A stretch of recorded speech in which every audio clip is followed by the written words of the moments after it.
আজকে চলে আসি বলরামপুর বাজারে মাংস নিতে। এই দোকানে সবসময় ভিড় লেগেই থাকে। 500 টাকা মিল করে দাও। কত করে কেজি মাংস? 800 টাকা। লোকাল পাঠা, খুবই ফ্রেশ মাংস। তো মাংস নেওয়ার পর এখন চলে আসছি স্মার্ট পয়েন্টে। এখান থেকে টক দইটা নেব। এই হচ্ছে টক দই, এটা মাংস রান্না করার জন্য বেটার। তো বাজার করে এখন বাড়িতে চলে আসছি। আজকে রান্নাটা আমি করব।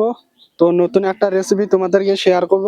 এই হচ্ছে পাঠার মাংস, দেখতে পাচ্ছ খুব সুন্দর করে পিস করা হয়েছে, পুরো চর্বিদার পিস। তো মাংসটা এখন ম্যারিনেট করব। তো তার সঙ্গে কি কি দিচ্ছি দেখে নাও। এটা হচ্ছে কাজু বাটা, এটা হচ্ছে লঙ্কা বাটা, পরিমাণ মতো লবণ, তারপরে যাচ্ছে হলুদ, সর্ষের তেল দিচ্ছি। তো এটাকে পুরো ম্যারিনেট করা হোক।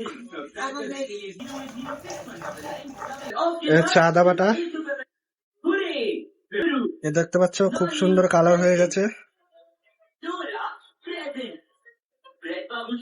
এখনই মনে হচ্ছে খেয়ে নি, এতটা সুন্দর কালার হয়েছে। এখন দেবো টক দই।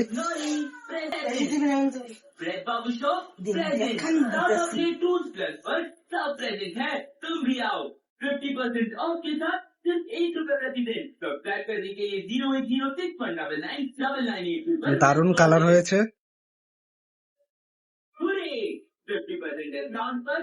তো কমেন্টে জানাও কেমন হয়েছে কালারটা। তো এটাকে এখন 20 মিনিটের মতো রেখে দেবো এরকম ভাবেই। তো পরিমাণ মতো তেল দিচ্ছি, সোমবারের জন্য হালকা জিরে দিচ্ছি। এবার দেবো শুকনো লঙ্কা, তেজপাতা। এখন পেঁয়াজটা দিয়ে দেবো। তো শুকনো লঙ্কার ফ্লেভারটা কিন্তু দারুণ পাচ্ছে।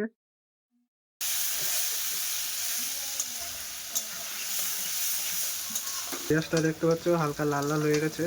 তো এবার ম্যারিনেট করা মাংসটা দিয়ে দেবো। তো মাংসটা ভালোভাবে কষাতে হবে যাতে মশলাটা পুরো মিশে যায়। দেখতে পাচ্ছ খুব সুন্দর কালার হয়েছে, দেখলেই খেতে ইচ্ছা করে।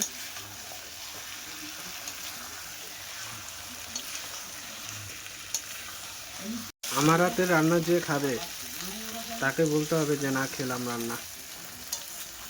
পুরো কষা কষা মাংস। 5 মিনিট ঢেকে রাখার পর সেম প্রসেস, নাড়াচাড়া করতে হবে। ভেজে রাখা আলুগুলো দিয়ে দিচ্ছি।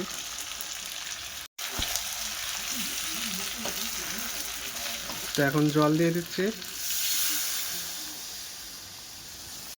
তো 30 মিনিট জাল দেওয়ার পর এখন গরম মশলা দিয়ে দিচ্ছি। তো মাংসের তরকারিটা কিন্তু রান্না কমপ্লিট হয়ে গেছে।